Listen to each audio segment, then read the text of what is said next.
close your form. 50-50, back to 50-50, good Tai Chi posture. Okay? All right. We're heading towards cloud hands, but what I want to do now is start from the beginning, the 10 form, okay? So we can get in repulsing of the monkey. Okay, good Tai Chi posture, dropping the shoulders, tucking the butt, hollowing the chest, head straight up, down 10 points all lined up, tongue on your palate, good thoughts.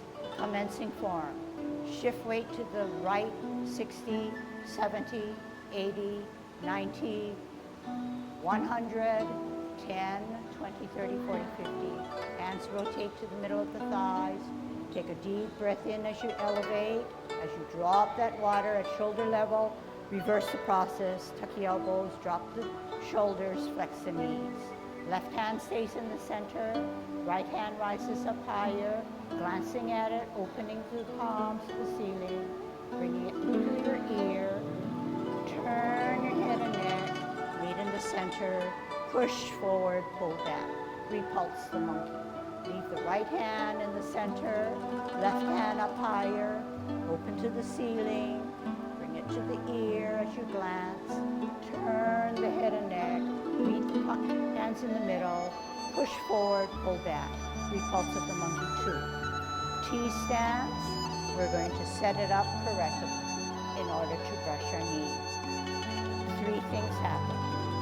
Ear, hand, heel, turn the hips and waist, brush your knee. Sit back, sit down, pivot, left hand higher, right hand to your shoulder, T-stance, all together, ear, hand, heel, turn the hips and waist, brush your knee. Sit back, sit down, pivot, hold your ball on a T-stance. What are we going to do? Part the wild horse's mane. Here we go. L stance. Bottom hand goes up to the horse's mane.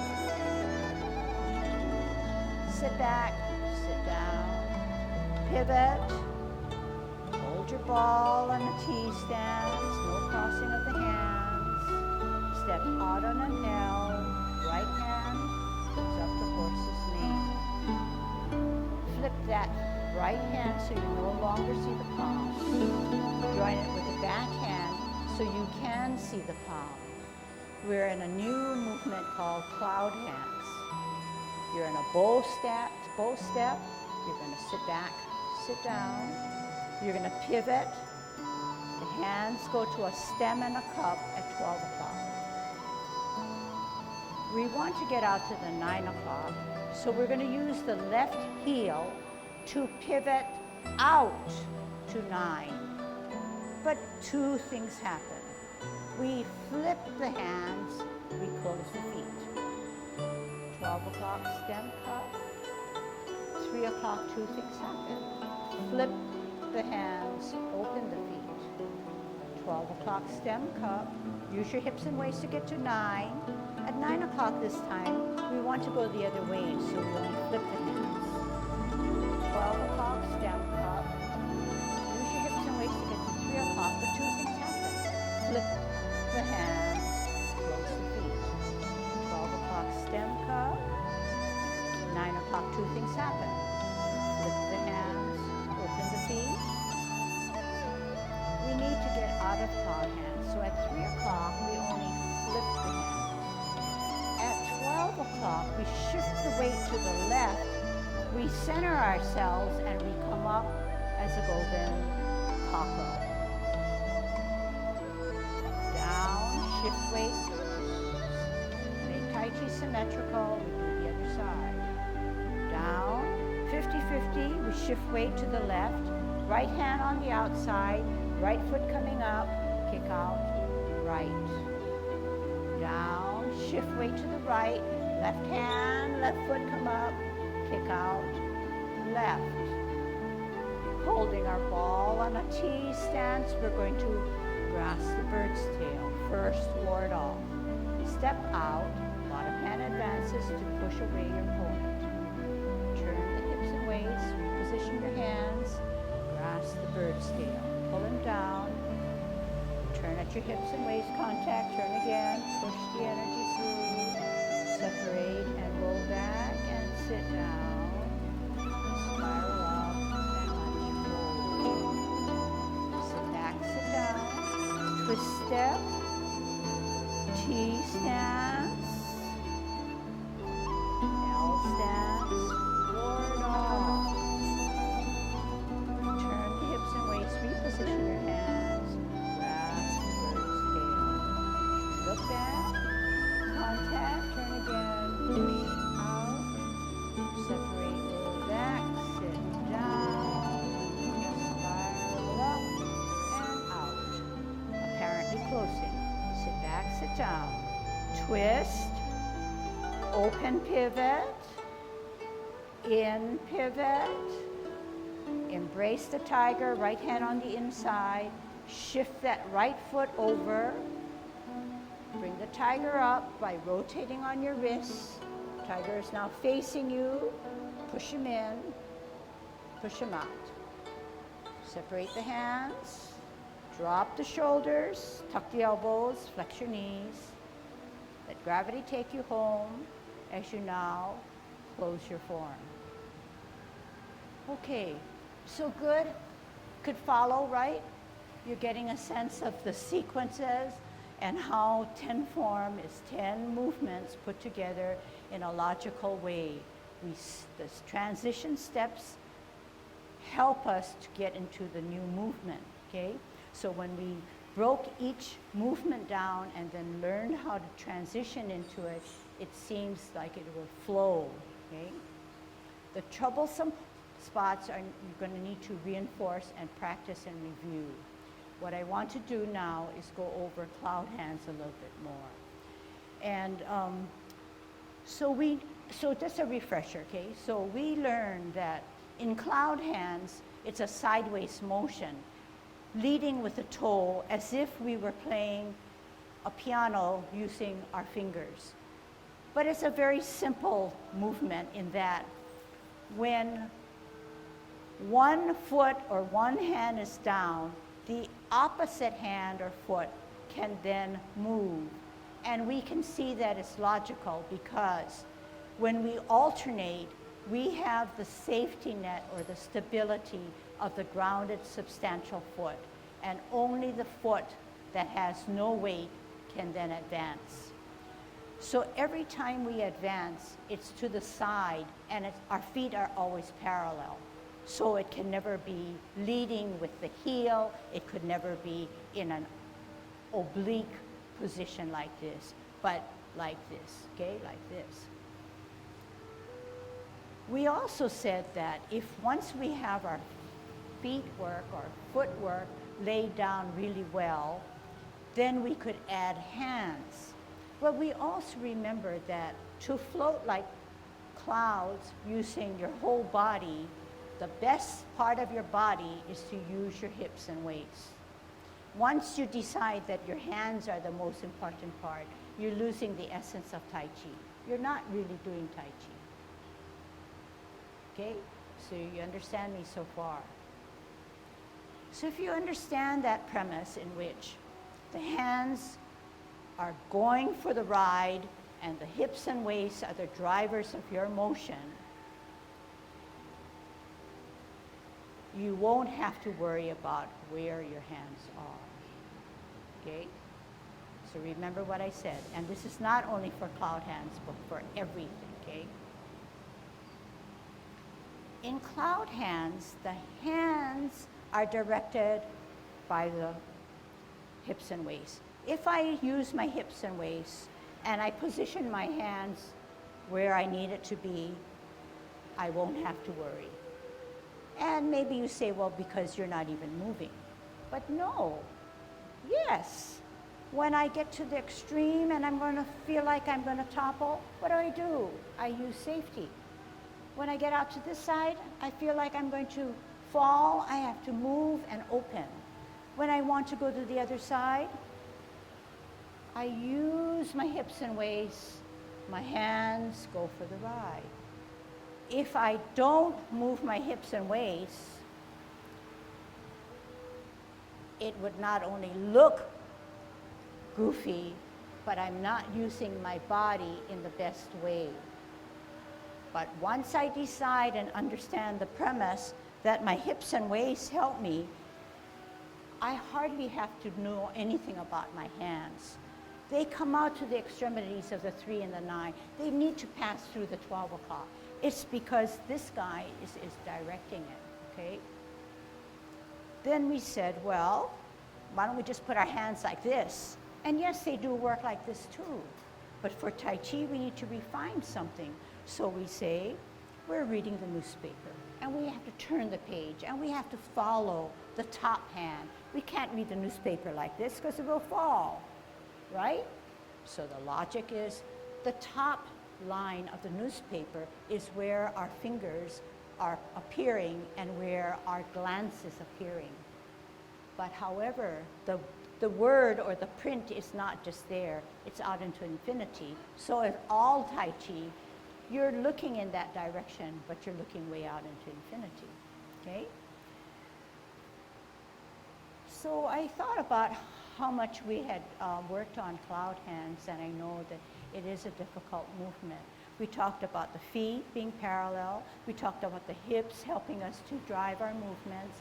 And then we just said, oh, it's like reading the newspaper, or it's like it's like an egg beater, where there's one rotating on the top and rotating on the bottom, and they're sort of going in opposite ways, okay?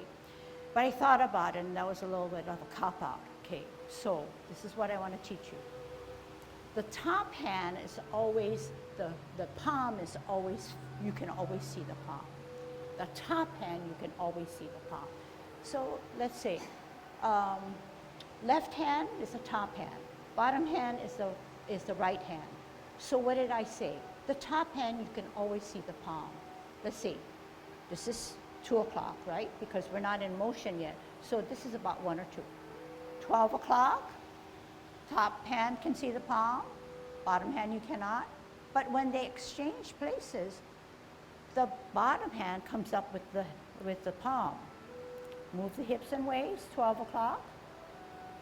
Exchange places, so the left hand now, you can see the palm. And the top hand disappears, the palm disappears. So we're only looking now at the top hand. The top hand, always we can see the palm, right? The bottom hand now, we just kind of forget about him and let him just move along. But once he's ready to come to the top, we need to see the palm, okay? So in that way, you can help yourself to say, well, I don't know whether my hands are doing the right thing. It looks so smooth when I watch, but I get kind of mixed up. So 2 things go on in your mind. The hips and waists are driving the movement. Hips and waists are turning and helping me, and my hands, if set up correctly, they will go with my hips and waists.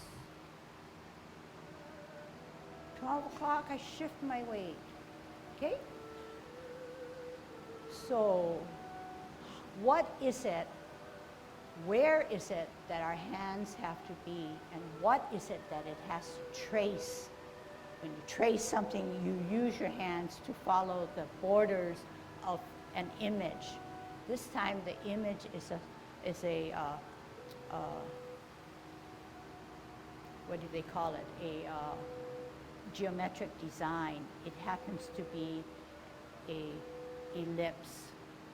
So unlike a rectangle, an ellipse has rounded corners, okay? So if we're floating like clouds, we can never be down,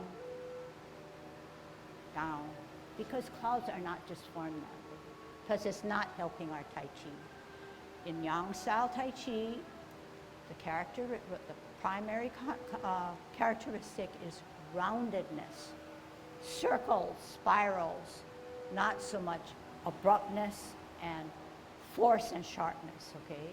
So along that line of understanding, The arms, the elbows are never taut and tight. The energy has to flow with some softness and relaxation. Once it's out like this, it's no longer yang style, okay?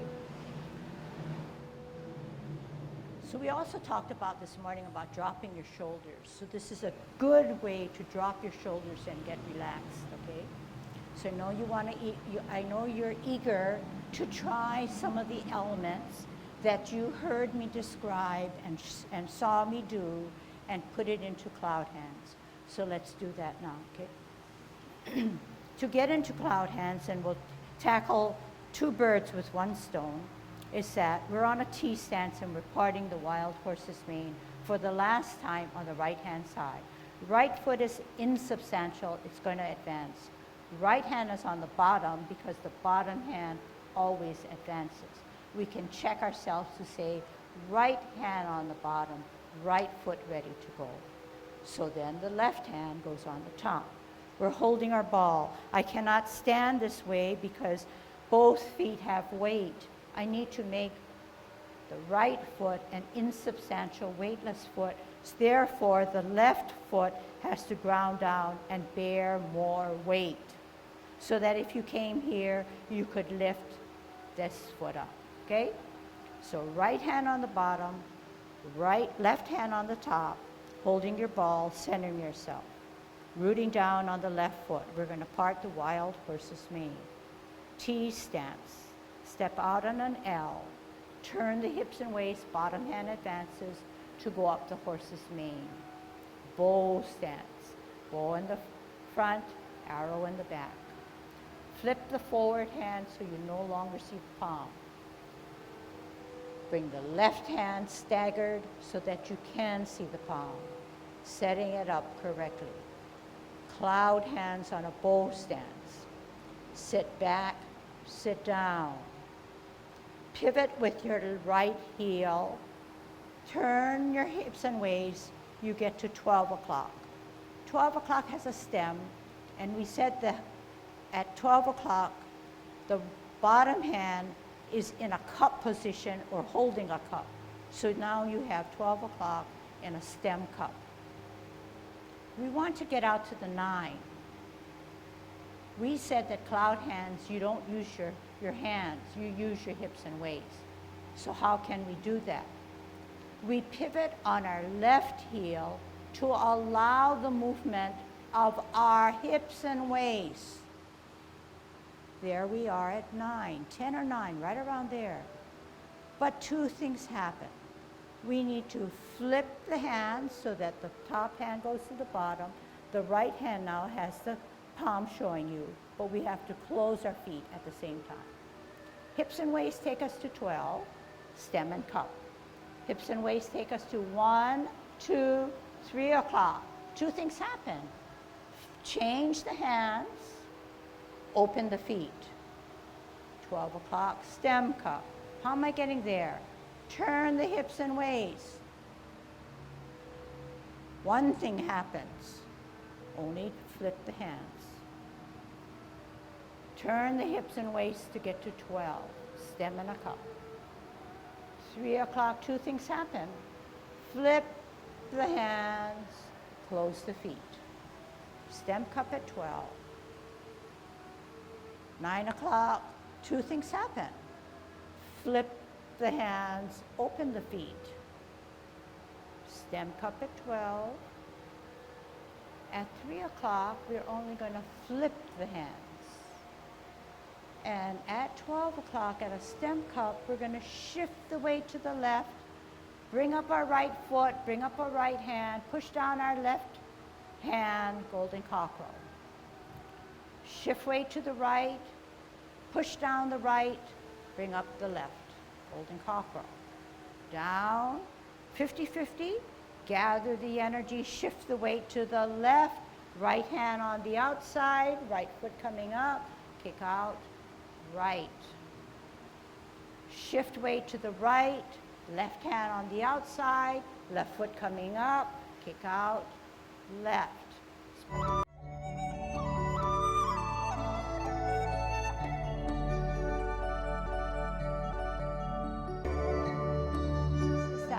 to go into cloud hands, okay? Because what we did was we did all the movements in a T-step, T-stance, L-stance, bow stance. But now we're going to take a linear movement, but only crab walking it. Crab walking it's on a sideways motion as if we're playing the piano.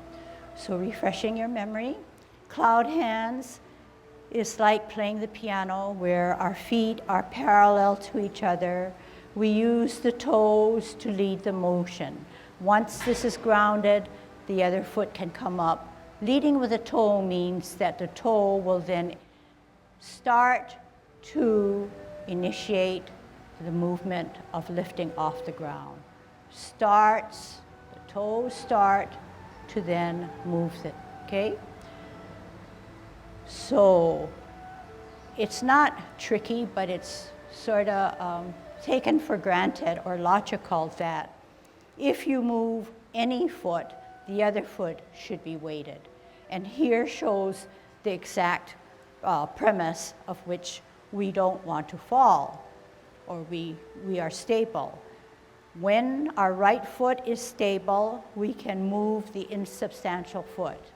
When the insubstantial left foot is stable, we can now advance the insubstantial foot, or the weightless foot. Okay, so practice that with me. So 2 weighted feet right now, okay? We want to go left, so we should root down on our right. We feel the energy leaving the left, therefore we can advance. And we said that the feet are parallel. We're rooting down on the left to allow the right to come up and close. Rooting down on the right, allowing the left to come up and off the ground. All this opposite work, okay? But you notice that I'm just not slapping my foot down to the bottom of to the surface, but I'm using everything I can in my power, all the muscles, to make sure that they're all given time to help me with my movements, okay? So it's not this, and it's not this. Neither is it this, but I'm elevating slowly rather than jumping up and jumping down. Okay, so you don't want to get into that. So that you say, well, that's so easy. But the difficulty becomes an issue when you take care of your upper body. So the upper body now matches our lower in that our upper body has a designated thing to do, okay? So we said the best way to tackle that is to use a big clock.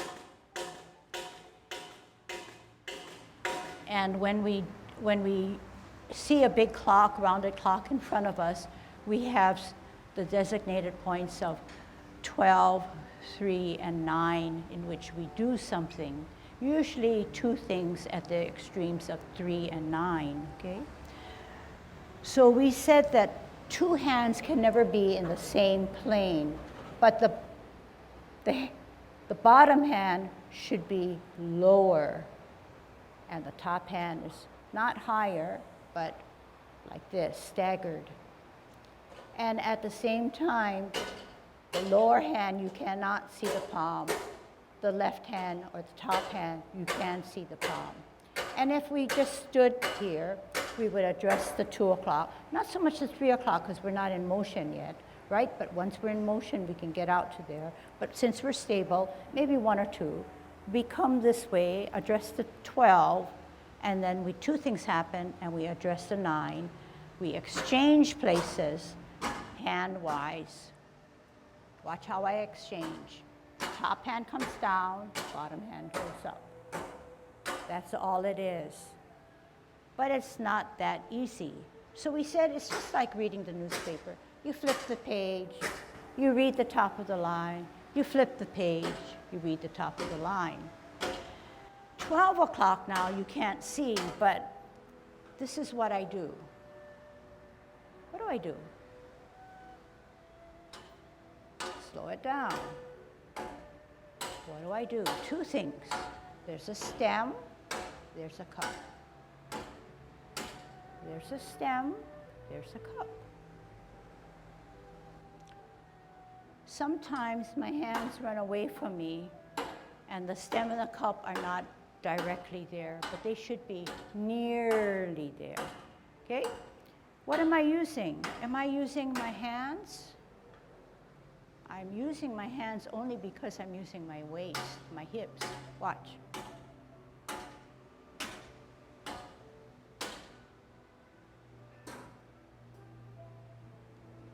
Right? Okay, let's see you do it. I'll turn around. So let's not worry about our transition for now. Left hand higher, right hand away. Left hand can see your palm, right hand, lower hand, no palms. All right? 2 o'clock. Use your hips and waist.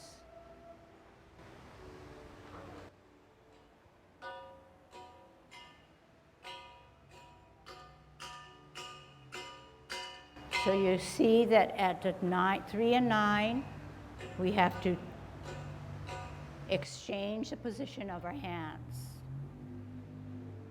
Let's slow it down.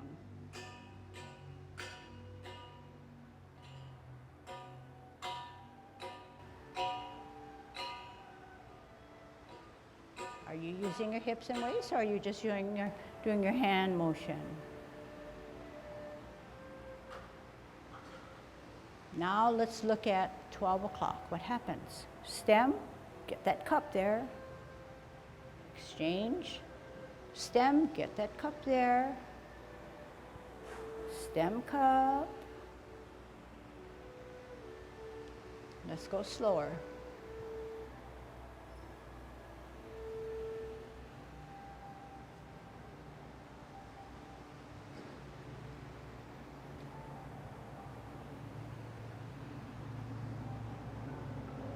Okay, get the feeling for that.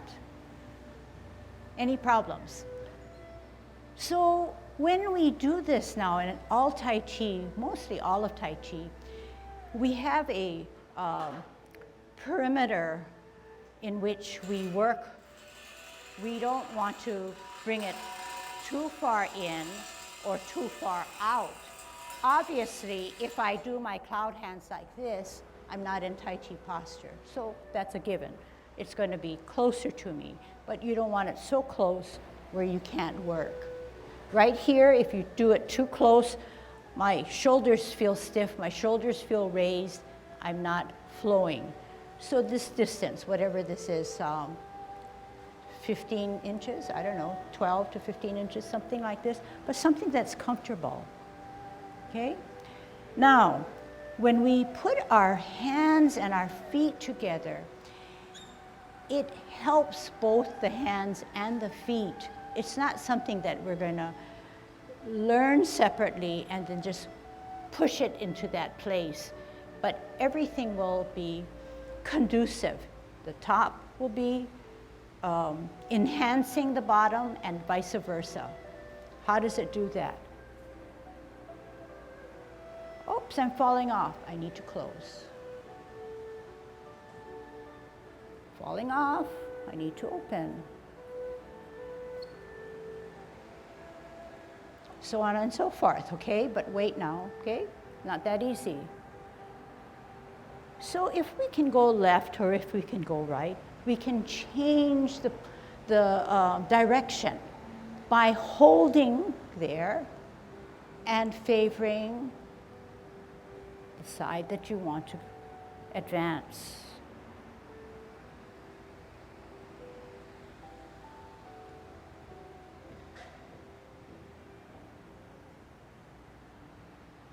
So you say, how do you know where to end at 9 o'clock? And you say, it looks like she's even going to, or 2 o'clock, whatever side you're on. In motion, you can fudge a little bit more depending on how much you're using your hips and waist. So that clock is there merely for estimated areas. Okay, I might want to add that I might have a hard time editing because there's no way that I can lower him and you can't hear me because we're on one track there. Okay, let's put it together, okay? So this time I'm going to challenge you because we have taken all movements that we've relearned and refreshed and drilled out of context. But this time I'm going to put into context cloud hands. How do you get into cloud hands, okay?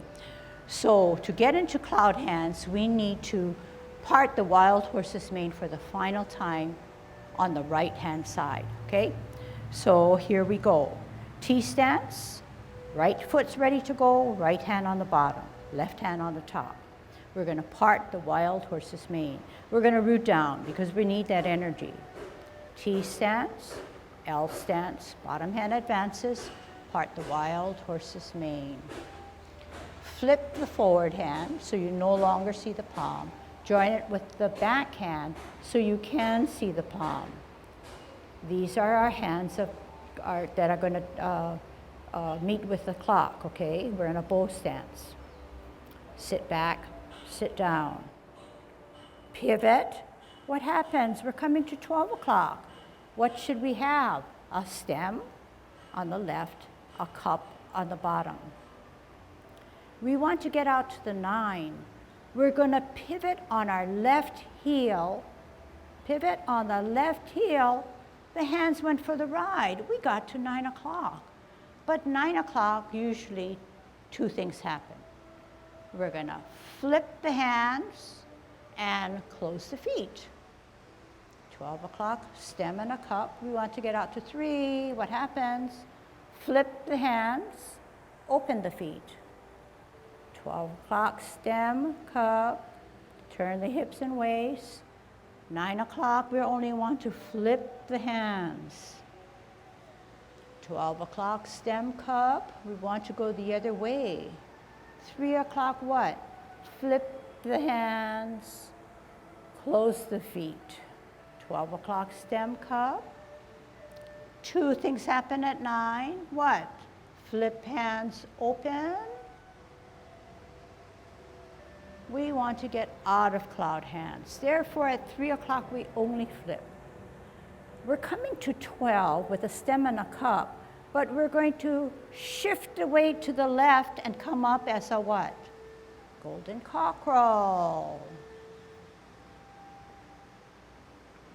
Shift weight to the right, up, golden cockerel. 50-50, kick out, right. Shift weight to the right, kick out, left. Holding your ball on a T stance. What? Ward off. Turn hips and waist. Grasp the bird's tail. Use the power of your hips and waist to turn so that your hands definitely go for the ride. Sit back, sit down. Twist. T. L. Ward off. Turn hips and waist. Grasp the bird's tail.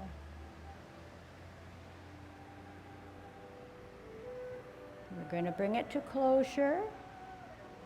I'll help you. Push them out. Sit back, sit down. Pivot. Open pivot. In pivot. Embrace the tiger. Right hand on the inside. Move that right foot over. Rotate on your wrists so that your palms are now facing you. Closer to your chest, you push them in. Use the left wrist to push out that energy. Drop your shoulders, flex your knees, tuck the elbows. Let gravity take you all back home.